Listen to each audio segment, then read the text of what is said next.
Olá, meus queridos, tudo bem com vocês? Estamos aqui hoje com a grande coordenadora administrativa do GRAM, a Ana, e ela vai falar um pouco sobre um projeto fantástico que ela idealizou aqui no GRAM. É um projeto de extensão, é um projeto que ajuda as pessoas. O projeto de extensão é aquele que permite devolver para a sociedade um pouco do que ela dá para nós. Então, a Ana imaginou aqui no GRAM, projetou, pensou, convidou as pessoas e fez um grande projeto de extensão. Eu queria que você falasse um pouco sobre esse projeto Rede. Boa tarde. Só falando um pouquinho, esse já era um projeto que tinha começado com o pessoal do GRAM Academy, mas a gente trouxe hoje uma nova roupagem para ele. E quando a gente fala de SD, a gente tem que viver ele no dia a dia, na prática mesmo. Não dá só para a gente falar de projetos bons que ficam no papel. Então, o GRAM já tem a missão de mudar vidas das pessoas através de educação e tecnologia. E a gente pensou, por que não trazer para os colaboradores que trabalham aqui, né? Então, a gente fez o programa Rede para o nosso time de serviços gerais. A gente começou com alfabetização digital, que teve o professor Miguel também, como um dos patronos. Foi um prazer grande, um prazer grande. Não tem dúvida que as meninas adoraram, mas a gente, nesse primeiro momento, trouxe coisas simples, mas que já alteraram o dia a dia delas. Desde aprender a mexer no e-mail, a logar, a conseguir acessar as plataformas do GRAM, usar o Slack, aprender ligar e desligar um computador, que era uma coisa simples, mas que muitas das meninas ainda não tiveram oportunidade. E todas saíram super empolgadas. Hoje a gente usava grupos de WhatsApp, mas hoje a gente já usa grupos no Slack. Hoje elas já sabem fazer pedido de atestado, bater o ponto sem ter problema. Então a gente trouxe mais autonomia para elas com esse projeto. Um projeto de inclusão digital, né? Para ajudar aqui, contou com a participação do professor também João Francisco, do Igor, da Nayane, não é isso? Nayara também. Então foi um projeto fantástico e também estão recebendo agora aulas de português, não é isso? E é isso. Mas deixa eu contar um segredo. Da aula do professor Miguel, a gente já teve uma colaboradora que se inscreveu no curso dele. Já desce, ó, bacana.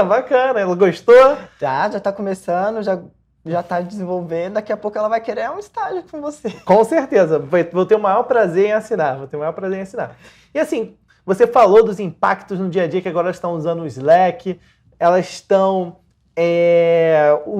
sabendo acessar o e-mail, enviar um e-mail, coisas que parecem simples, mas que elas não faziam anteriormente. Assim, muitas das coisas dos comunicados do GRAM, elas acabavam não conseguindo ter acesso ou não conhecendo, por falta de ter esses meios mesmo. Ou a gente fazia essas conversas com elas e mostravam, ou elas não conseguiam.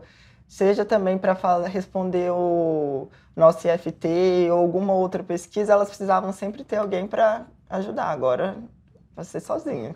E isso é muito legal, né? São os ganhos indiretos que a gente tem no nosso trabalho. Poder ajudar as pessoas, ver a melhoria. Essa daí que se inscreveu a DS, eu fiquei muito contente, né? Eu tentei ali brincando e tal e consegui. E tem um outro que se inscreveu em quê mesmo, você falou? Em administração. A segunda parte do programa foi com o professor Diogo.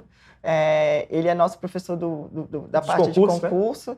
E a gente está falando um pouquinho sobre as meninas aprenderem o básico do português, entender um pouquinho de leitura. E ele é muito divertido, então a forma que ele tem trazido para elas também tem deixado elas alegres. Talvez a gente não consiga que elas absorvam todo esse conteúdo, porque também é muita coisa nova. Mas eu acho que só o propósito de trazer para elas que eu vou voltar a estudar, eu acho muito legal. Você incentivar as pessoas, né? Tentar ajudar da melhor maneira possível, com empatia. Eu fui dar aula, na aula que eu dei, eu aprendi muito mais do que eu ensinei, eu tenho certeza disso. Foi uma troca de experiências, uma experiência inovadora ali que eu não tinha vivenciado aquilo. Então foi muito bacana. E eu contei com tutores excelentes, né? Que foi você ajudando lá na hora e tal. A gente fez uma chamada e foi bem bacana. Eu gostei bastante dessa ideia. E eu acho que não vai morrer o programa, eu acho que ele vai ter a terceira fase em 2024, a quarta fase. A ideia é que a gente consiga mudar mesmo a vida daquelas pessoas que não... Porque tem gente que está feliz e é o propósito delas estar no carro que elas estão, mas tem gente que pode trazer isso para os filhos. Eu acho que esse incentivo vai além da sala de aula que a gente está aqui. Fora isso, a gente também misturou gerações, né? Porque para a geração mais nova, que fala de tecnologia, isso é um assunto muito recorrente, mas a gente tem senhoras de 50 e poucos anos que não conseguem, às vezes, usar o WhatsApp direito, mas agora estão conectadas aí. Isso é muito legal. E assim, qual ideia você pode dar para os nossos alunos para eles implementarem isso como projeto de extensão? Por quê? Eles podem fazer isso numa igreja, numa organização do terceiro setor, podem fazer isso na empresa que eles trabalham, na comunidade, na vizinhança. Qual ideia vocês dão para eles planejarem uma iniciativa parecida com essa e oferecer conteúdo, permitir a inclusão digital para as pessoas? Acho que esse é até um case, às vezes, para o TCC, para quem está em psicologia, pedagogia, ou até as outras áreas que queiram mesmo, ciência da computação, que queiram fazer esse projeto. Você pode ser desde a comunidade, às vezes esse processo de alfabetização digital, tem crianças que não têm acesso a computadores, você também pode trazer, ou mesmo as pessoas que trabalham com você, porque eu acho que a gente às vezes pensa muito longe, mas aqui perto da gente tem gente que precisa da nossa iniciativa, do nosso projeto. A gente pensa, quando a gente fala, a gente precisa ajudar outras pessoas na África, em outros países, sim, mas a gente, por exemplo, tem fome no Brasil, a gente tem criança em situação de risco, então a gente às vezes quer fazer mais e tem muita gente já preocupada com isso e a gente acaba não fazendo com quem está aqui do nosso lado. Teve um exemplo muito claro que eu tive em um outro momento, que a gente estava fazendo arrecadação de itens para as pessoas em situação de albergue, casacos, roupa de frio, e um colaborador meu falou assim, eu posso pegar? Eu tenho 6 filhos e eu não tenho condição. Eu falei, imagina, a gente não estava antenado com quem está aqui e está pensando em fazer para fora. Então, acho que essa preocupação das empresas em responsabilidade social, na faculdade isso tem que ser fomentado ainda mais, porque é um ambiente de educação, leva a gente pensar quem está do nosso lado, quem é o filho do colaborador que a gente, de repente, pode trazer como menor aprendiz e ajudar ele a iniciar uma carreira. Acho que é sementinha. A gente pode ir plantando em passinhos de formiguinha e criar uma coisa maior. Exatamente. A gente pensa assim, vamos ajudar pessoas longe, mas às vezes a pessoa do nosso lado está ali, a gente não consegue ajudar, a gente não consegue enxergar que a pessoa do nosso lado precisa de uma ajuda, né? De, às vezes, só um bom dia, às vezes você conversar com ela, trocar uma ideia. A gente tem que começar a pensar como sociedade. Acho que as pessoas esquecem muito de pensar como sociedade. Se uma outra pessoa está mal, se a Ana está mal, eu também tenho que ficar mal, porque a minha sociedade, ela parte da minha sociedade, é um todo. A gente tem que ter empatia pelo próximo, tem que olhar, pensar sempre no próximo. E assim, eu fico muito feliz do GRAN ter uma coordenadora acadêmica que pense tanto nas pessoas como você. Eu acho que isso mostra a responsabilidade do GRAN, responsabilidade social, que começa a pensar nas pessoas com projetos, com iniciativas que podem transformar a vida. Isso é muito importante, que é a missão do GRAN exatamente, não é isso? Transformar a vida? Então eu fico muito feliz do GRAN ter você como coordenadora administrativa fazendo esses projetos. Eu sei que tem muitos outros ainda. Você pode dar um spoiler dos outros ainda? Para o ano que vem a gente já teve uma conversa com a professora. Estela? A Estela, uma roda de leitura. A gente tem umas ideias bacanas. Eu já estava conversando com a Ju da Gran Academy para a gente já pensar os próximos passos para o ano. Mas assim, seja para as meninas dos serviços gerais ou seja para outras ações que a gente entenda. A gente está com uns processos aqui de coleta para reciclagem, seja de latinhas para a gente desenvolver para comprar cadeira de roda, ou seja de tampinha de garrafas para a gente cuidar de animais em situações de risco. Então a gente está tentando aumentar as áreas aí para...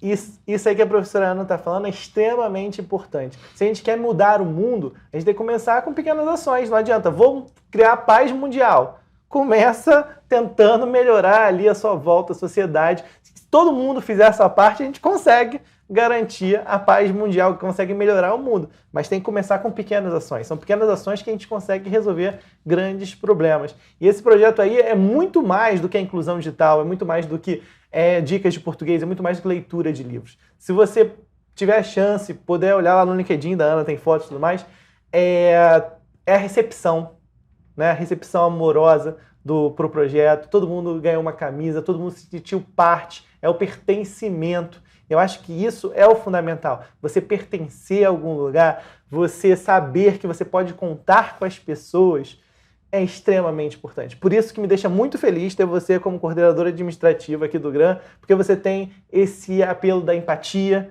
tem esse apelo social e tem esse apelo de acolhimento. Um líder tem esse apelo. O líder não é para mandar, o líder é para acolher. As pessoas fazem as coisas naturalmente porque elas se sentem pertencentes ao lugar. À medida que ela se sente pertencente, que aquele lugar cuida dela, que aquele lugar ajuda ela, ela vai passar a fazer as coisas com amor. Então, o importante é mostrar que a pessoa faz parte daquele lugar e tentar ajudar as pessoas de melhor forma, que é uma das culturas do GRAM. E o GRAM está muito certo e tá muita sorte de ter você de coordenadora administrativa. Eu costumo dizer que eu e o GRAM demos match. Assim, quando eu recebi a proposta para vir para cá, eu falei, cara, é isso que eu tenho. Meu propósito de vida é cuidar de pessoas e servir pessoas. Então, eu vim para o lugar certo. Um outro ponto que eu acho que você falou e me veio na cabeça é que muitas pessoas têm um serviço que é invisível, principalmente a gente no administrativo. Então, as pessoas só vão notar quando não tiver. E é o caso das meninas. Trazer elas para o projeto deu uma visibilidade para elas entenderem que elas são importantes sim, que elas fazem parte desse processo da empresa. Então, a gente tornou alguma coisa que era invisível, parecia invisível e trouxe para o centro. Deu visibilidade, mostrou a importância, que é grande, são muito importantes. Então mostrou a importância, eu acho isso muito bacana. E você pode contar comigo sempre que for necessário, sabe disso. E agradecer você aqui e você aí que está nos assistindo. Pense em projetos sociais. Projeto de extensão não precisa ser uma coisa grande. Você precisa só ajudar as pessoas. Ajuda o entorno, seus vizinhos. Às vezes precisa de uma ajuda do vizinho, alguma ajuda ali tecnológica. Uma aula de matemática. Eu sei matemática e tenho um vizinho que tem os filhos e precisa de uma ajuda. É ajudar a sociedade, é trazer alguma coisa. Gravar um vídeo para o YouTube e divulgar um podcast social. Olha que bacana. Tem tanta coisa que dá para fazer. Coisas simples, né, que causam tanto impacto na sociedade. Às vezes, pequenas ações permitem causar um grande impacto. Você não precisa conquistar o mundo, você conquista pequenos passos. E aí você depois conquista o mundo. Então, agradecer muito você, deixar aqui as suas palavras finais, sua despedida aí. E a gente tem muita coisa para falar. Vamos ter outras oportunidades, não é, Ana? Também conto com você comigo, aqui. Pode contar. Eu falo que a Ana que eu vejo hoje orgulha a Ana que cresceu e que precisou de uma bolsa para se formar, que precisou de alguém abrindo porta para ela chegar aonde ela chegou. Então, eu tenho um papel social e tenho uma dívida com a sociedade para trazer para a sociedade aquilo que um dia eu precisei. Então, fui bolsista, fiz pós-graduação porque o trabalho me ajudou e a minha missão aqui é ampliar espaços para caber mais pessoas e para fazer que todo mundo tenha acesso ao que eu tive também, e talvez de uma forma mais fácil, sem precisar passar por tantos obstáculos. É a equidade mesmo. Muito legal, Ana. Obrigado. E assim, isso que você falou, eu ia encerrar, mas eu vou aproveitar aqui. É exatamente a intenção do projeto de extensão. Indiretamente ou diretamente, a sociedade investe nas pessoas que fazem faculdade. Toda a sociedade investe. Então, o projeto de extensão é fundamental para devolver só um pouquinho, pelo menos um pouco, para a sociedade de tudo que ela deu para a gente. Então, façam os projetos de extensão com muito carinho, ajude as pessoas, um sorriso vale muito, né? Então, obrigado por tudo, obrigado por estarem me assistindo e até uma próxima oportunidade. Ana, muito obrigado por estar aqui, muito obrigado mesmo. Obrigada a vocês. Tchauzinho.